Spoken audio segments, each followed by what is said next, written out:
Hello and good evening. I'm Melissa Idris. Welcome to Consider This. This is the show where we want you to consider and then reconsider what you know of the news of the day.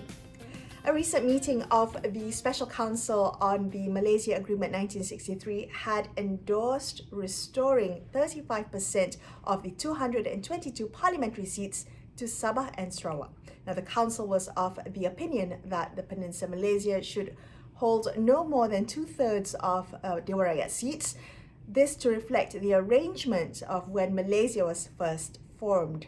Now, currently, 75% of parliamentary seats are in Peninsula Malaysia, while the Borneo territories of Sabah and Sarawak have 25%. So if this number were to increase to 35%, what impact would that have? Joining me on the show tonight is political scientist Professor Wong Chin Huat. He is the Deputy Head of Strategy for the United Nations Sustainable Development Solutions Network Asia at Sunway University. Chin Huat, thank you so much for joining me today. Now, this call for 1/3 parliamentary representation for Sabah and Sarawak, it's not a new demand. And I remember this because 2 years ago you wrote an article about this, and it stuck with me because you had written, now if I may quote you had said, "A third of parliamentary seats is not a demand for equal representation, but rather greater over-representation. This because East Malaysian voters constitute only 1/6 of the nation's total." So I remember that, and then when the recent calls came to light, once again I wanted to ask you to help me understand why you don't think it's a fair demand. Thank you. Thanks, Melissa, for having me. This is not fair because ultimately, when we think about representation, it should be one person, one vote, one value. When we are electing representative to decide the next government. So that's fundamentally, we need to have equal representations. If we want to give over representations for minorities, including special states or smaller states, that's where we would do it in the upper house, not in the lower house that elects the government. Okay. All right. But okay, I'm gonna unpack that. That there must be a reason why the Special Council on the Malaysia Agreement 1963 had used the term restoring 35% of parliamentary seats to Sabah and Sarawak. Why would they assert that if there was no basis for it? Okay, this is a political myth built on partial truth. In 1963, the three new states, Singapore, Sarawak, and Sabah, were given 1/3 of seats, of which 25% were given to Sabah and Sarawak.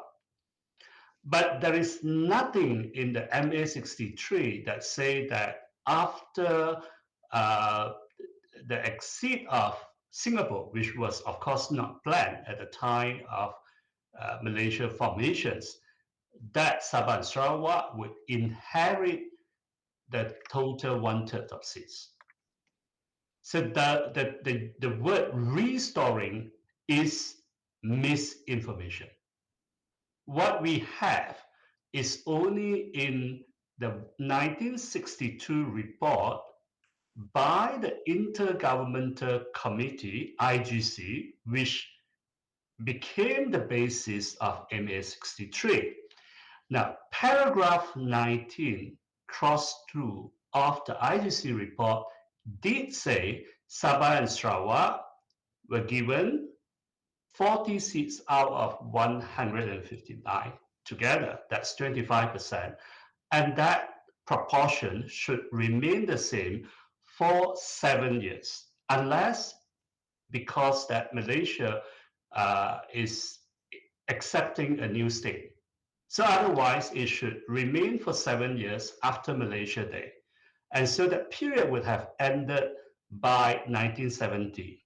Why we did not restore it back to equal representations, that's really political goodwill. No one wants to disturb the status quo, let's put it this way. But there's no democratic reasoning to argue for that, let alone to ask for more. Okay, all right. So what you're saying is that there are actually no grounds under MA 63, under the Malaysia Agreement 1963, to assert for 35% of parliamentary seats. I want to come back to that. I just want to look back at your op-ed, the one that you wrote 2 years ago, because you also mentioned in that article, you said, why do Sabah Sarawak want greater malapportionment at the expense of Malayan seats? Now, help me understand why this is so. Why is increasing representation of East Malaysia in Dewan Rakyat detrimental to the principles of democracy? Well, it would be detrimental for, in any case, whoever get over-representations means that other people get underrepresented. And so that's quite clear democratically. But I want to add on a point that people probably do not consider, and this would be much more threatening. When we have uh, over-representations or underrepresentations in the lower house, you can have a government that is opposed by majority of the electorate. Simple because that their the government has a majority, but its MPs represents a small fractions of the population. So what happened when majority in the parliament has a different and opposing positions with majority of the populations? Okay. You All would right. it's just political instability. I see where you're coming from with that, but I think what I'm trying to reconcile in my head, Chinhuat, is we have the democratic principles, but we also have this agreement where we want to make sure that Sabah and Sarawak are treated as equal partners in the federation. Now, can it be argued that after decades of marginalization, which has undeniably resulted in a gap in development, a gap in progress, a gap in prosperity between Malaysia and the Borneo territories, can it be that more parliamentary representation might be a step towards correcting that imbalance? Now, I am fully empathetic with the marginalizations that East Malaysians have suffered and resisted. The solution here is what can we get as solutions? Ultimately, we are looking at two broad strategies. One is over-representation. The other one is decentralizations or devolutions, meaning having more power at home. And over-representations mean having more power at the federal capital. Now, just now I have said there's no democratic ground for people to insist on over-representation in the lower house. And I want to make this point even clearer. For example, now, the largest constituency in Malaysia, Bangi in Selangor, has about 300,000 voters. The smallest one, Igan in Sarawak, has just around 28,000. We are talking about 10 to 1. Now, if you're going to add seats on Sabah and Sarawak, we would have such disparity going beyond 10 times. It's probably going to be 12, 13 times. How can we actually make a case of that? And coming back to say, on overrepresentation, as I said earlier, there is a case, not in the lower house, but in the upper house. Why so? When we have a federation, and a federation has two chambers, the two chambers have different functions. The lower house is meant to functions like the petrol pedal, accelerator for you to press and move the car, while the upper house is the brake. So you can give the minority the power to control the brake so that the car won't go in the wrong directions and kill them. But for the minority to control the accelerator, you are turning the entire democracy upside down. So what Okay. we should really talk about is to have elected House of Senate. Our Dewan Negara should be 100% elected, and once they are 100% elected, they should have more power than delaying bills coming from Dewan Rakyat. They should have the power to reject bill. And in the maximum, we can allow the upper house to reject budget bill and force a government to resign. Now that's fine. And if we were to do so, then Sabah and Sarawak should be given 17% of seats each, regardless of their population. Okay. Then together they have 34%, and that's one third of veto power if you come to constitutional amendment. Okay, I do want to come to Dewan Negara and how that can be an avenue to empower or to have more equal representation for Sabah and the territories of Sabah and Sarawak. But I do want to come back to, I guess the focus is on the lower house. The focus is on these 35% seats. Why is it, Chin Hua, that this seems to be getting some traction now? We have Prime Minister Ismail Sabri saying that he's already voiced approval for this. He was chair of the MA63 Council that meeting, and he seems to be okay with the proposal. We have Law Minister Wan Junaidi saying that it's still early days, but it's something that the government is looking into. Will this gain traction despite all the things that you said about it not having historical or legal grounds, that it was all on political goodwill, that it is undemocratic in terms of the principle of one man, one vote? Are we going to see this being pushed through eventually? Well, it depends on how weak how fragmented national politics would be. It has gained tractions over time because that West Malaysian politics has been fragmented, as we all know. And so you would have East Malaysian pushing and West Malaysian making lip service promises. For example, we have an opposition leader who say that, well, we can even pass this constitutional amendment before GE 15, but the same person has promised a return of 50% of tax revenue from Sabah and Sarawak back to the state government in 2018. Of course, that never happened before. So it's a whole question whether would you trust someone who would, a group of people who may promise you moon and star when they do not even have kite to go into the sky. Okay. All right. Well, I think we have to see everything through a GE15 lens, and all words and all promises need to be viewed through that lens. We're going to take a quick break here on Consider This. We'll be back with more with Professor Wong Chin Huat. Stay tuned. We'll be right back.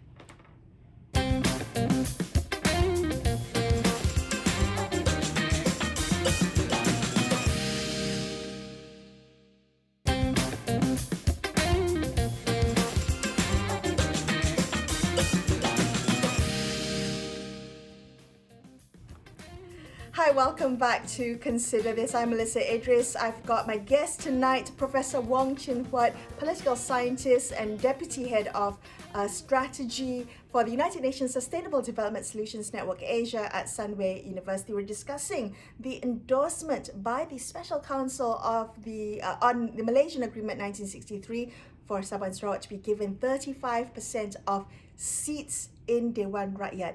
Chin Huat, if that is in fact going to happen, if that happens, 35% of the 222 seats in Dewan Rakyat, what would that mean? Would that mean taking away seats from from Peninsular Malaysian constituencies, or would that mean adding more seats to Dewan Rakyat? In a normal country, when you have changes in the allocations of seats, you do not change the total. So you have to take away from West Malaysia. And that means West Malaysian state would have to lose 21 seats. Now remember that they already underrepresented. So you don't expect that to happen in any case. So let's start with how to implement the 35% without touching what the West Malaysian state would have. You need to add 32 seats to Sabah and Sarawak. So that would give you a parliament of 254 seats. Now, don't stop here, because if you're going to give 32 seats to Sabah and Sarawak, do you expect the peninsula states, especially like Selangor, Kuala Lumpur, Johor, Malacca, Terengganu, to say that, well, we are happy for you guys just to have more seats. It's fine for us to have large constituency. No, they would ask for more as well, right? Now, to maintain 35% after 254, what it means is that for every 2 seats you give to the peninsula, you need to give 1 more seat to Semenanjung. So if the peninsulas look at the 32 and say we want 32, what you're going to end up with, because after that you need to give about half of that number to Sabah and Sarawak, we would end up with a parliament of 304 seats. That's too huge to contemplate, actually, from even now with 222 seats. Okay, so that is again a problem, the unintended consequences perhaps of having 35% representation in the lower house.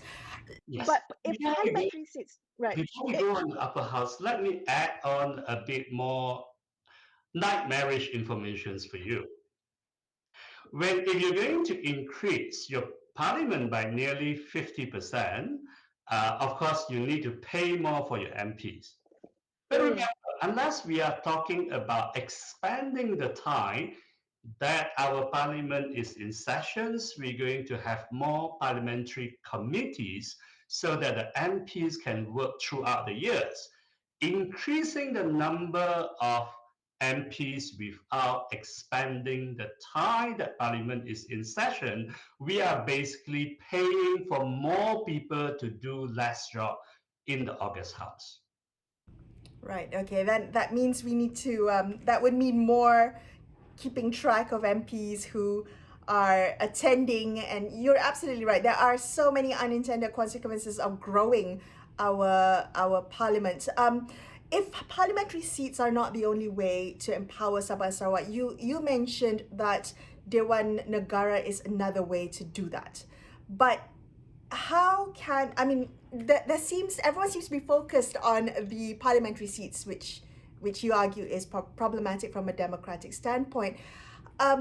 Is there appetite to reform Senate the way you proposed? Again, it seems that Senate is a rubber stamp for many of the legislations that go to the upper house, and the most they can do is to postpone some bills. Is there appetite for senatorial reform? Not until more people talk about it. And why this is important, after the change of government, we now get caught in hung parliament. We have seen new minister coming into office without much experience. So to talk about senatorial reform, we need to put it in a larger perspective. Why is it good to have another elections? And let's say, for example, instead of 70 appointees, we have 100 elected senators. Because if you design a system well, they can actually help us to produce better policy, better law. They can do a better job, not better than the Dewan Rakyat, but together with Dewan Rakyat, they do a better job in performing legislative oversight. So Okay. what we mean is to say, how do we create, we reform our political system so that our lawmakers really make laws, they shape policy, and they scrutinize the government. So once people think that way, and Senate, an elected Senate would be very useful. For example, we can have a different sets of electoral system. We can use completely party-list proportional representation. Now that would allow even East Malaysian living in West Malaysia to gain representations through the parties they like. So there's a lot of potentialities and possibilities for us to explore. Okay. All right. So that's the representation. on that. That's Sorry, that's the representation part, Chin Huat. You also talked about the devolution of power part. I want to understand that better. How to ensure federal-state relations, how the federation might need to evolve so that we ensure Sabah and Sarawak are treated like the equal partners they are in the federation. Let me go back to MA 63. In the MA 63 arrangement, Singapore was a victim in underrepresentation because they had larger population than both Sabah and Sarawak combined, but they have only 15 seats compared to Sarawak 24, Sabah 16. However, if you look carefully at the whole picture, Singapore got a much better deal because they retain the power in educations, in medicine, in labor affair. So what it means for Singapore was forced to have less seats in the federal parliament, but they get more power back home, autonomy. What we should have is that all the states get more power without cutting down without suffering underrepresentations or given overrepresentations as a compensation of denying decentralization. So what we need to have for Sabah and Sarawak, and people are talking about it for so long, they want power to control their educations after the pandemic, their medicine and health as well. All these are reasonable goals, and all this should come into negotiation. What I want to add here is that Sabah and Sarawak cannot get all those things on their own. They are counting on the fragmentations of the national party, meaning you have a very weak federal government that would just basically give in to you. Now, that wouldn't work. What they really need to do is to team up with Malayan states to pressure the federal government to give away some of this power. And one of the very important power is not the power to do more things, but the power to have money to do things, i.e., to have a share of income tax, because that would create incentive for you to do a better job, to develop your economy, then you get more money. Now, right. people would be scared that say, if we give this much of power to Sabah and Sarawak, what if they go independence? So here's the next solution. The solution is we need to devolve power, especially in the case of Sabah and Sarawak, not to the region level, but to division level, so that you have the third tier government that having substantive power. So Sarawak has 11 divisions now, and Sabah could have 7 or 8. Once you have three-tier government, it will be very hard for all the 11 divisions in Sarawak or 8 divisions in Sabah to all agree that say we want to leave Malaysia.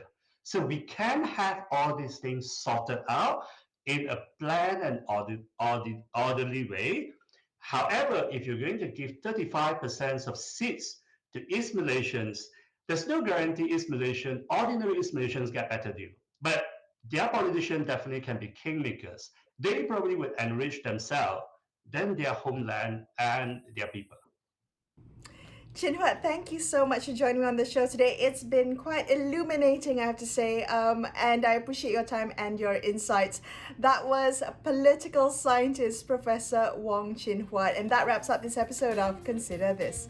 I'm Melissa Idris, signing off for the evening. Thank you so much for watching, and good night.